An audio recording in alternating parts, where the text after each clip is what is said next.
Guzti santua ospatzen dugu gaur. Jai honetan ondino Paskoko giroa sortzen da.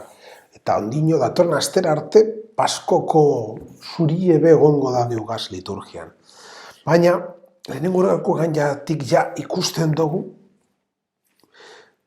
tempoa aldatu dagoela. Eta ikusten dugu nolakoa da gure benetako postasune, alaitasune. Baina, askotan eta kristau askotan gertatzen jakuna da. Pentsatzen dugu, Jaungoikoa ezagutzea da liburu bat irakurtea edo azterketa moduan erantzunak emotea. Eta horregatik, hau ez dira aginduak eta hau ez dira bete beharrak. Eta aginduak eta bete beharrak dire zoriona izateko ibilbide bat. Baina hauek dire, Jesus egaz topo egin eta gero. Ezin dugu hau egin, Jesus egaz topo egin eta gero baino harinau. Horregatik agertzen da salmoan doatxu jaunak bere inorde hautatu dagoen herria. Geuk gara inorde hautatua.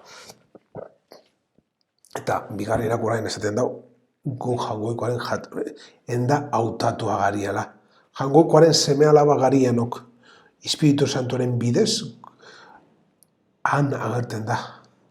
Eta ja ez dugu Jaungoikoari deitzu behar, ez dira batean aitatxoaino. Horretaraki, jakin behar dugu Jaungoikoa betirako egongo dela geugaz. Eta mundunaren azkenera arte. Naiz eta iluna barrean ibili, Jaungoikoa geugaz egongo da. Hau ez dugu ahaztu behar. Baita, egiaren hitza dan zure semea eta Espiritu Santu atzaile bialdu dozuz mundura. Gizon emakumeoi, zeure misterio miragarria agertzeko. Egiazko sinesmen autortuz ezagutu daigula betiko irutasunaren aintza. Eta gurtu daigula batasun algustiuna. Modu intelektuala agertzen da. Otoitzonen helburua. Jaunko irutasun guztiz jantuaren jaia ospatzeko. Eriaren berbeari egiten dutzen erreferentziak. Ja, hasieratik bertatik berba egiten duzku. Berba hori beti egon da geugan.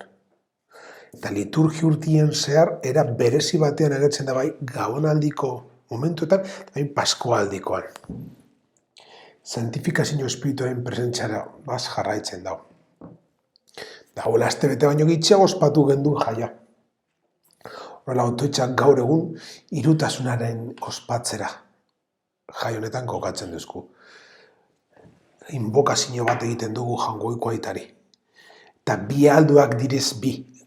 Semia eta Espiritu Santuari, eta hogaz, fenetako fedea izateko eta irutasunan betirako aintza ezagutzeko, lurreko bizitzatik bizitza barrira igaroten garenean, bakarrik ezagutuko dugu, era finko batean.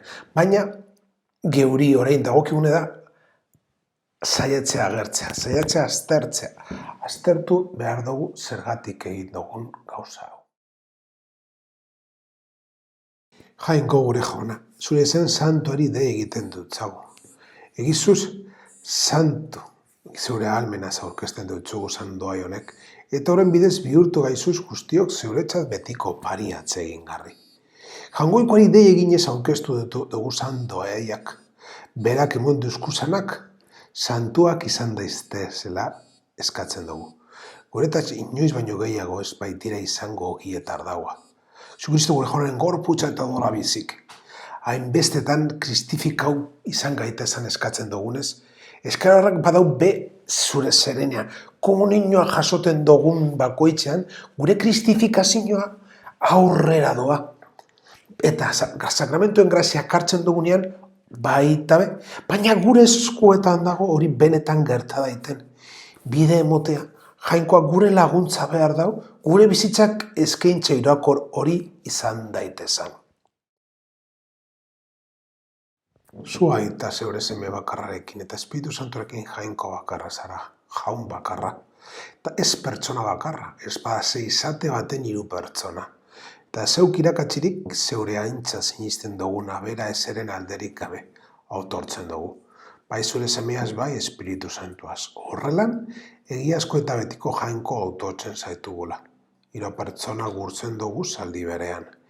Hirurak izate batekoak eta onditasuna berekoak.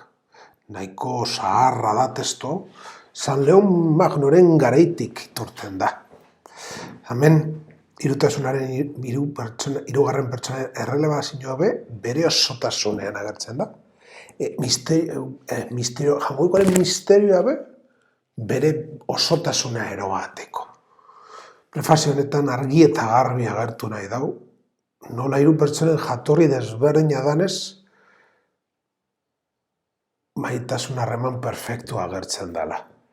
Irutasunean aurkitzen dugu maila gorenean maitasun perfektua. Alkarrezgakotasunik behar ez dauana. Izan gure egunero bizitzan maitasunez egiten dugunean. Sarraitan ager daiteke alkarregazkotasunaren biharra. Maitasun intratininitorioa doakaoa danez. Guraso batzuek beren semelabekin daben maitasun doako. Eta erabateko maitasun honen irudi izan daiteke. Bigarren partian agertzen da, hainbeste bazter uzten dugun hautabidea, gure fedea. Hemen lantzen dugu gure bizitzei eragin behar dutze. Pasaden astean ikusi genduna, fedea autortu, mundura eroan behar dugule. Eta gaur, osta bere esaten duzku, mundura eroan behar dugule. Gure jauna, betiko irutasun santua eta haren batasun hausiezina autortu dugu. Egizu hartu dugun sakramentu honetan aurkitu daigula gorputz arimen osasuna. Ospakizuna amaitzean jaunaren presentzia osta bere baiatzen dugu. Gaur egun irutasunean eta bertatik datoren maitasun batasunean dugun fedearen autormena ospatu dugu horretan. Eta bertatik arimaren osasuna aurkitzen dugu, eta baita gorputzaren abe. Batzuei agian aurkitzen zailagoa egiten jakena, baina jaungoikoaren be aurkitzen dugu gorputzaren atzeden hori. Jaungoikoaren besoen artien aurkitzen dugu gure bakezko momentuak. Olantxe landu behar dugu eta bizi.